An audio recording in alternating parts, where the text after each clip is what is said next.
तो अभी तक जो है हम लोगों ने नीति शतक में 19 श्लोकों को पढ़ा और 19 श्लोक तक हमने देखा मूर्ख पद्धति और विद्वत पद्धति।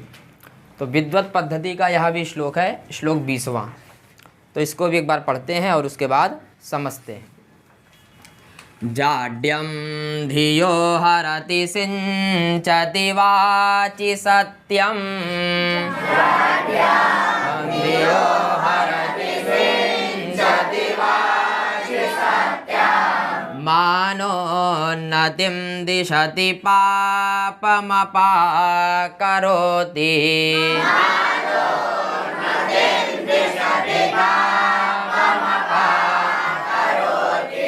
चेतः प्रसादयति दिक्षुतनोति कीर्तिम्,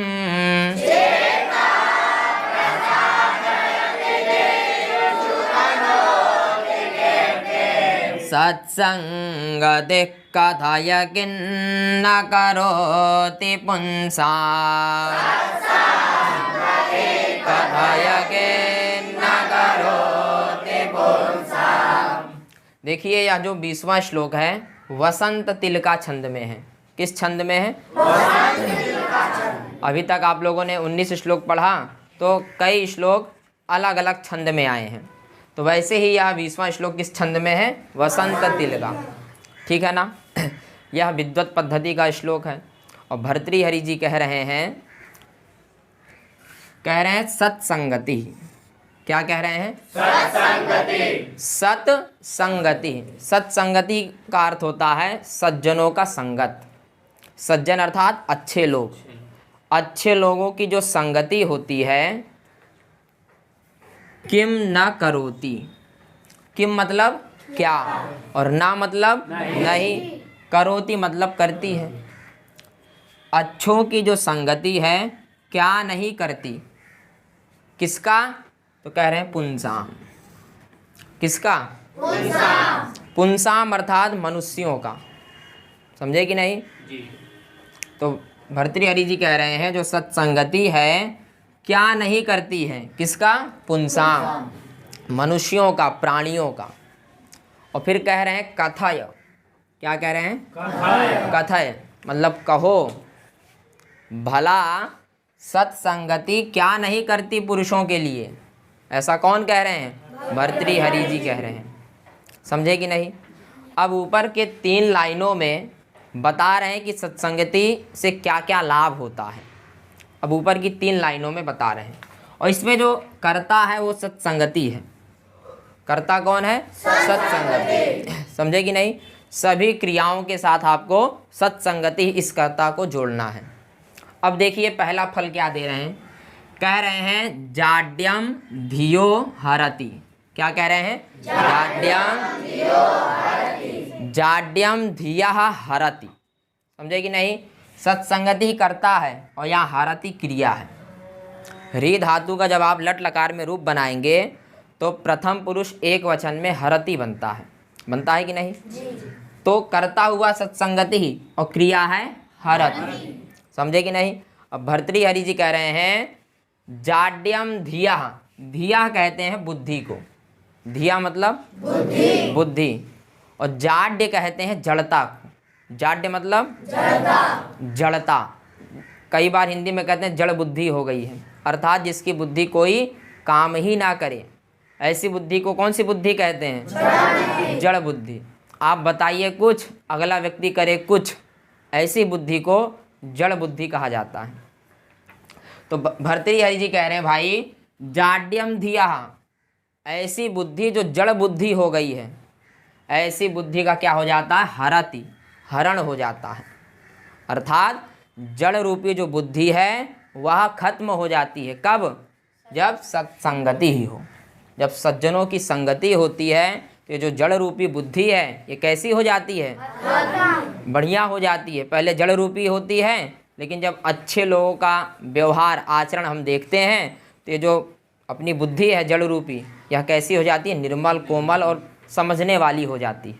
कब? सत्संगति। समझे कि नहीं? तो सत्संगति हरति। किम हरति? जाड्यम धिया। समझे कि नहीं? सत्संगति से पहला लाभ भर्तृहरि जी बता रहे हैं कि जड़ रूपी बुद्धि का नाश हो जाता है। समझ गए कि नहीं? अब दूसरा फल दे रहे हैं वाची सत्यम सिंचति। क्या कह रहे हैं? वाची सत्यम सिंचति। अब यहाँ भी सिंचति क्रिया है। सिंचति क्या है? क्रिया। सिच धातु का रूप प्रथम पुरुष एक वचन में सिंचति बनता है। समझे कि नहीं? अब कर्ता कौन है? सत्संगति। तो अर्थ हुआ सत्संगति सिंचती है। सिंचती मतलब संचार करती है। सत्संगति क्या करती है? संचार। किस चीज का? तो कह रहे हैं सत्यम। सत्यम अर्थात सत्य, सत्यता का संचार करती है। कौन? सत्संगति। कहाँ पर? तो सप्तमी पद दे दिए वाची। वाची मतलब वाणी। वाणी में सप्तमी विभक्ति लगा है, ठीक है ना? तो वाची अर्थात वाणी। तो कह रहे हैं भर्तृहरि जी, यदि आप सत्संगति ही करोगे तो आपके वाणी में सत्यता का संचार हो जाएगा। आप देखे होंगे लोग छोटी छोटी बात पे झूठ बोल देते हैं। आप उनको फ़ोन करिए, भैया कहाँ पहुँचे? बस 2 मिनट में पहुँच रहे हैं, चाहे उनको आधा घंटा लग जाए, लेकिन छोटी छोटी बात पे आदमी झूठ बोलता है कि नहीं? तो यही सब जो बुरी आदतें हैं, तो भर्तृहरि जी कह रहे हैं ऐसी आदतें जो असत्य हैं उनको सत्संगति सत्य में परिवर्तित कर देती है। समझे कि नहीं? तो वही कह रहे हैं सत्यम वाची सिंचति। वाणी में किसका संचार ला देती है? सत्यता का। समझे कि नहीं? पहला फल क्या दिए कि भाई जड़ रूपी बुद्धि का नाश हो जाता है। बुद्धि जो है, जो जड़ रूपी है, जड़ रूपी ना होकर अच्छी बुद्धि हो जाती है। और दूसरा कह रहे हैं कि सत्यता का संचार होता है। कहाँ? वाणी में। कब होते हैं ये कार्य? सज्जना नाम संगति ही इति सत्संगति। समझे कि नहीं? सज्जनों की संगति करने से 2 लाभ गिना दिए। अब तीसरा लाभ कह रहे हैं मानोन्नतिम दिशति। क्या कह रहे हैं? मानोन्नतिम दिशति। मान अर्थात सम्मान, सम्मान की उन्नति, और दिशति मतलब संपन्न करा देती है।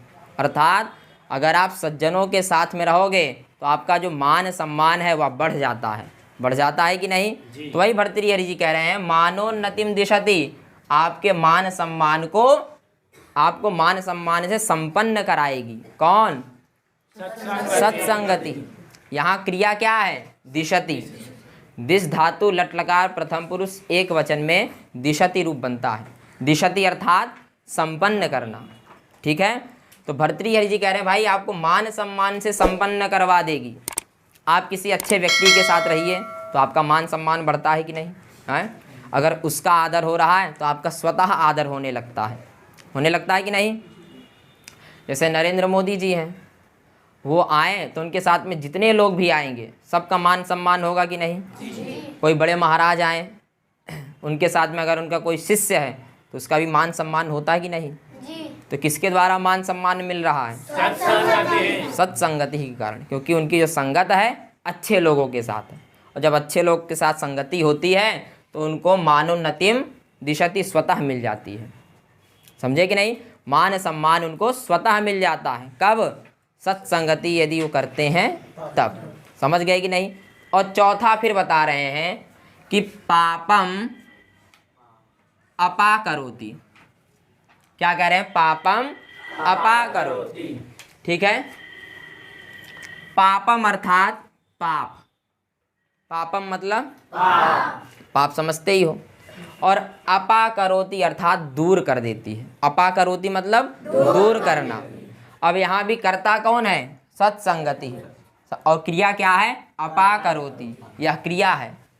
अप उपसर्ग है, आंग उपसर्ग है, और क्री धातु का प्रथम पुरुष एक वचन लट लकार में बनता है अपाकरोति। समझ गए कि नहीं? जी।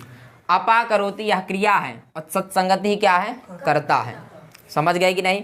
तो भर्तृहरि जी कह रहे हैं भाई यदि आप सत्संगति करोगे तो आपका पाप भी क्या हो जाएगा? दूर हो जाएगा। समझे कि नहीं? पाप भी क्या हो जाएगा? दूर हो जाएगा। दूर हो जाएगा। हो जाता है कि नहीं? और अच्छे लोग हैं, आप किसी को गाली दो तो मना करेंगे कि नहीं? आपको समझाएंगे तो आपको पाप से बचाए कि नहीं? आप अगली बार गाली नहीं दोगे। कुछ भी उल्टा सीधा काम करते हो, अगर सज्जनों की संगति आपके साथ में है तो तो आपको स्वतः मना कर देंगे कि नहीं? तो आप उस कार्य को करेंगे? कभी नहीं करेंगे। तो वही भर्तृहरि जी कह रहे हैं भाई अगर सत्संगति ही करोगे आप तो पाप से हमेशा बचे रहोगे, आपको पाप स्पर्श भी नहीं कर पाएगा। वही कह रहे हैं पापम अपाकरोति, पाप से आपको दूर कर देती है। कौन? सत्संगति। पहला बताया जाड्यम धिया हरति, कौन? सत्संगति, ठीक है। और दूसरा कह रहे हैं सिंचति वाची सत्यम, कौन? सत्संगति। और तीसरा कह रहे हैं मानोन्नतिम दिशति, कौन? सत्संगति। और चौथा कह रहे हैं पापम अपाकरोति, कौन? सत्संगति। समझ गए कि नहीं? और पांचवा कह रहे हैं चेतः प्रसादयति। क्या कह रहे हैं? चेतः अर्थात मन, जिसको चित्त कहते हैं, समझे कि नहीं? और प्रसादयति अर्थात जो आपका मन है, मन बड़ा गंदा होता है कि नहीं? गीता में भी कहा है चंचलम ही मनः कृष्ण, कहा है कि नहीं? ये जो मन है कैसा है? ये बड़ा कृष्ण है, काला है कि नहीं? लेकिन आप यदि सत्संगति करते हो तो आपका जो चेता है वह क्या हो जाएगा? आपका मन, देखो मन प्रसन्न बहुत कम होता है, मन जो है बहुत कम प्रसन्न होता है, लेकिन जब आप कोई अच्छे कार्य में लग जाओ, फिर बुरी आदत ना पकड़े तो मन स्वतः प्रसन्न हो जाता है कि नहीं? तो प्रसादयति मतलब प्रसन्न करना, प्रसादयति मतलब प्रसन्न करना। मन जो है आपका हमेशा प्रसन्न रहेगा। कब? सत्संगति। आप भाई सज्जनों की संगति करोगे, आपको मान सम्मान मिलेगा, आप पाप से बचे रहोगे, तो क्या मन प्रसन्न नहीं होगा? स्वतः हो जाएगा कि नहीं? तो वही भर्तृहरि जी कह रहे हैं चेतः प्रसादयति, आपका चित्त जो है कैसा रहेगा? प्रसाद, बहुत प्रसन्न रहेगा। यहाँ भी क्रिया क्या है? प्रसादयति क्रिया है। समझ गए कि नहीं? कर्ता सत्संगति प्रसादयति, सत्संगति प्रसादयति अर्थात प्रसन्न करती है। किसको? चेता, मन को। अगर आप अच्छे लोगों के साथ रहोगे तो आपका मन हमेशा पवित्र और प्रसन्न रहेगा। समझ गए कि नहीं? और एक अंतिम उदाहरण दे रहे हैं, कह रहे हैं दिक्षु तनोति कीर्तिम। क्या कह रहे हैं? दिक्षु। यहाँ क्रिया है तनोति, तनु विस्तारे धातु है। जब आप इसका लट लकार प्रथम पुरुष एक वचन में रूप बनाएंगे तो तनोति रूप बनता है। तनोति अर्थात विस्तार करना, फैलाना। समझ गए कि नहीं? तो यहाँ क्रिया क्या है? फैलाना क्रिया है कि नहीं? तो कह रहे हैं सत्संगति ही तनोति, सत्संगति फैलाती है। क्या फैलाती है? कह रहे हैं कीर्तिम, कर्म पद दे दिए, कीर्ति को फैलाती है। कीर्ति अर्थात यश, आपका जहाँ देखो वहीं गुणगान होगा। कब होगा? जब आप सत्संगति करोगे। और गुणगान ये कहाँ होंगे? एक दो जगह नहीं, दिक्षु, दसों दिशाओं में आपका गुणगान होगा कि नहीं? कितनी दिशाएं हैं? 10 दिशाएं हैं कि नहीं? तो वही भर्तृहरि जी कह रहे हैं भाई चारों दिशाओं, चारों कोनों, ऊपर से आकाश पाताल, हर जगह आपकी क्या होगी? कीर्ति फैलेगी। लेकिन ये कीर्ति कब फैलेगी? जब आप सत्संगति करोगे। समझ गए कि नहीं? तो भर्तृहरि जी बताना चाहते हैं कि भाई सत्संगति के द्वारा दुनिया की सभी चीज़ें प्राप्त करी जा सकती हैं, की जा सकती हैं कि नहीं? लेकिन ये सब कब प्राप्त होंगी? जब आप सत्संगति करोगे। सत्संगति अर्थात सज्जनों का संगत करने से ये सारे फल मिल जाते हैं। और इससे भी ज़्यादा, भाई एक श्लोक में हर चीज़ तो नहीं बता सकते, अर्थात इतना बता रहे हैं, इससे आप यह समझिए कि और भी जितनी भी चीज़ें हैं वह सब भी प्राप्त होती हैं। कब? सत्संगति करने से। तो वही चौथी लाइन में कह रहे हैं भाई ऐसी संगति से बताइए क्या नहीं होता है पुरुषों का। समझे कि नहीं? जिसकी जड़ रूपी बुद्धि का नाश हो जाए, जिसके वाणी में सत्यता का संचार हो जाए, जिसका मान सम्मान बढ़ जाए, जिसका पाप दूर हो जाए, और जिसका मन हमेशा प्रसन्न रहे, और जिसकी कीर्ति पूरे देश विदेश में फैली हो, ऐसे को कोई आवश्यकता है? ऐसे व्यक्ति को किसी चीज़ की आवश्यकता रह गई? तो वही भर्तृहरि जी कह रहे भाई कथा कहिए क्या नहीं करती पुरुषों के लिए? कौन? सत्संगति। बात समझ गए? तो यहाँ कर्ता पद कौन है? सत्संगति। पहली क्रिया है हरति, दूसरी क्रिया है सिंचति, ठीक है, तीसरी क्रिया है दिशति, और चौथी क्रिया है अपाकरोति, पांचवी क्रिया है प्रसादयति। समझ गए? और छठी क्रिया है तनोति। ये 6 क्रियाएं हैं। और कीर्तिम जो है ये कर्म है, इसमें द्वितीया विभक्ति है। समझ गए कि नहीं? और एक क्रिया यहाँ भी है करोति, सत्संगति ही करोति क्रिया है कि नहीं? तो 7 क्रियाएं हैं इसमें। और कर्म पापम कर्म है, समझे कि नहीं? सत्यम कर्म है, जाड्यम कर्म है, और यहाँ कीर्तिम भी कर्म है। यह सब कर्म है। बात समझ गए? तो इस श्लोक के माध्यम से भर्तृहरि जी बताना चाहते हैं, यदि आप सज्जनों का संगत करोगे तो आपको ये सारी चीज़ें आपको प्राप्त हो जाएंगी। सम्मान, आपका गुणगान, आपकी कीर्ति, आपसे पाप डरेंगे।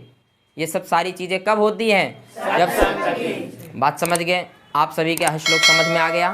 तो बस आज के लिए इतना ही।